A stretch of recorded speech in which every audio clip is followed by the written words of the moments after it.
to what to do if your house is underwater. We have good friends of mine, Glen, Henderson, and Shannon Keatley with the Alliance Group. So welcome. Yeah, thanks for having us today. Thanks, Craig. Now, Exciting. Glen is actually the author of a book, Avoiding Foreclosure, How to Not Go Broke, Saving Your Home. We're going to give a few of those out here today. So. Yep.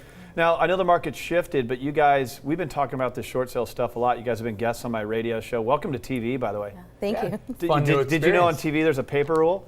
For those of you who don't know the paper rule, in between segments you have to go like this, or you can wear makeup. I don't wear makeup, so I do the paper.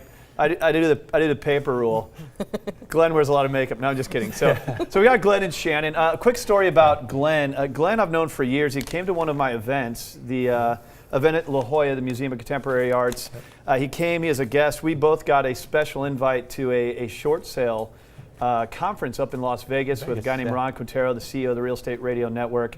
And I'll never forget, this is the first time I actually had a chance to get to know Glen, how good he was at the profession. I'll never forget running into you at the airport on the way back, the plane ride home, and we spent the entire plane ride home talking about helping people. Yeah. We didn't talk about your numbers or your goals or how you're in the top 10 producing realtors in San Diego, recognized nationwide. All both of us talked about the entire time is how you can help people. Remember that? Oh, I remember exactly. So had a couple drinks on that plane too. Yeah. Shannon Keatley. Now Shannon from Chicago, so she's my Midwest gal. I am. Known you for years as well, and I've never seen Shannon get mad. You know, Shannon is someone I keep in close contact with. I'm always bouncing these real estate things around, and sometimes I vent to Shannon, and she's the best person on the planet to vent to. The next time someone's up on the Coronado Bridge, they need to call Shannon in. Because she just makes people feel better. And when we talk about owning more in your house is worth having built all of these memories for your family. Just because it's become a bad investment doesn't mean those memories go away. It doesn't mean you don't love the home. Doesn't mean you didn't put your blood, sweat, and tears in the home. Doesn't mean you don't love your neighbors or the barbecues or the Super Bowl parties or celebrating any holiday. So what a tough situation to help people through. But you guys, you really are the best when it comes to this and other things as well. So let's speak about it. So right now we've seen appreciation, huge appreciation in San Diego, 15, 20, 25%. But we get these inquiries through craigsewing.com, and it's like, what do I do? I still owe $600,000, but my house is worth $300,000. But prices are appreciating, what do I do? So let's start with you, Glen. What do you do?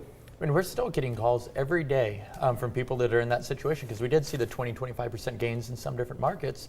But the thing is, we saw 50-60% depreciation when from where the market was. Yeah. So there's a lot of people that are still underwater. And I mean, the first thing is for somebody to reach out and start inquiring, start reaching out for help and just learning what the options are available to them and what we run into. Do you feel like people, and you tell me, you deal with these types of people all the time. Do you feel like they haven't reached out over the last few years, or do you feel like they've reached out, they didn't like what they heard, they reached out and they just kind of sat there and ignored it? I mean, what is the psychology of the person who's underwater? It's a combination of both. It's the people that didn't like the answer that they got. Because so many people obviously you want to keep your home. You love the home. You love the home, you love the memories. But the reality is sometimes you just can't keep it. So some people have kind of buried their head just thinking something's going to happen, a miracle's going to come, the government's going to do something, we're going to be okay.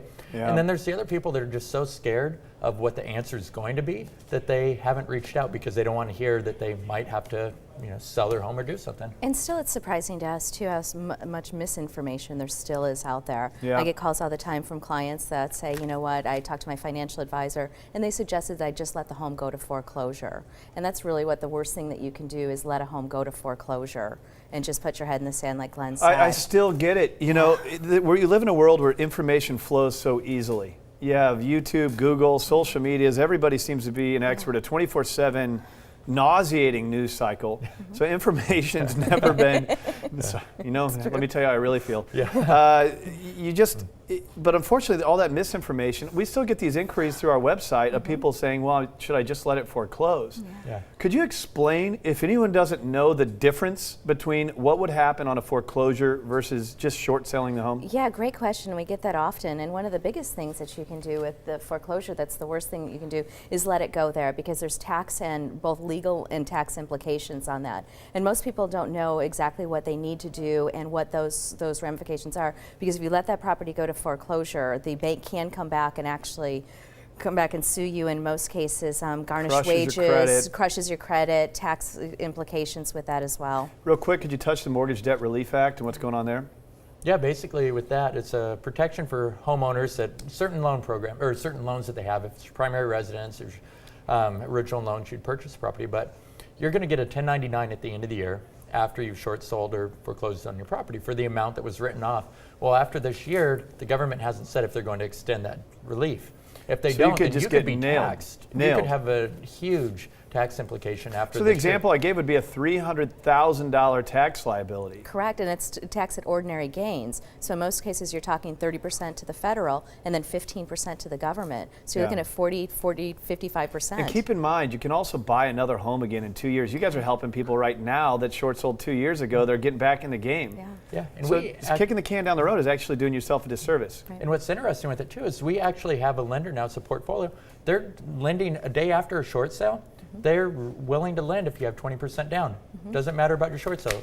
Doesn't matter about Done. your missed payments. So there's no reason not to go through it. And you guys, I know, have seen from some of the banks that you're working with, you guys are so well respected. Even on the bank side of things, you're getting settlements for clients. Quick example. Yeah, just this week alone, I was adding it up, and I think that we were able to give our clients about $21,000 in bank settlements, and that's for the HARP program, and a couple of the banks are doing their own internal programs that they're allowing. So let me make this point. For a bank, if it doesn't make dollars, it doesn't make sense. And right now, they're able to negotiate where you actually can get a settlement to leave your home. And why did they even keep me around anymore? I didn't know you could get a loan a day after. Yeah. Running a little bit low on time, but you guys also specialize in Point Loma and Ocean Beach. Now, this is a niche area, and of course, you have a whole team with the Alliance Group. You cover all of San Diego, but you're really focused on the Point Loma, Ocean Beach marketplace. Right. What's going on there? I mean, it's an amazing community. I mean, you've got Point Loma and OB, which are very diverse. They're unique in each on their own, but great community. I mean, Shannon and I both lived there for years. I mean, fell in You're love with born the and community. raised in San Diego. People Yeah. need to know that as well. When we talk about navigating the real estate market, what better than to have someone it's been your backyard since the day you were born. Yeah, lived here, worked here, played here. I mean, couldn't know it any better. So, New restaurant out there? yeah, Yep. new restaurant. I mean, that's how much we love the community and how involved we are. I mean, we've partnered in a restaurant that just opened in Ocean Beach, Wonderland. Yeah. So these guys you're a part of that town. You're part of the business out there. Yeah, we love it so much that we're willing to invest in it and just know that the diversity of the area and everything's point. just going to be brought up. Good point. Well, I mean, you guys are top of the game. Your production's amazing. You're great friends to me. I've watched people that you've helped from our radio show, face to face at times, help people. If you find yourself in a tough situation where you're underwater, I want to give you a website you can go to where you can learn more about your options. It's 123short.com. Glen and Shannon have a calculator there. It's going to tell you what your property value is, how long it's going to take before you have equity. There he is. There it Look is. at that. Look at that handsome man. 123short.com. It takes you 60 seconds to complete this. You're going to get a full detailed report on how long it's going to take before you have equity in your home again. So I encourage you, go there, check it out, learn. Knowledge is power. What's my house's value? How long is it going to take? If it's 5 years versus 10 years, it can make a difference. And of course, if you're looking into Point Loma, Ocean Beach, and if you want a copy of Glen's book, reach out to me through craigsewing.com. All right, thank you, Glen and Shannon. Really do appreciate you guys coming Thanks here. for having us.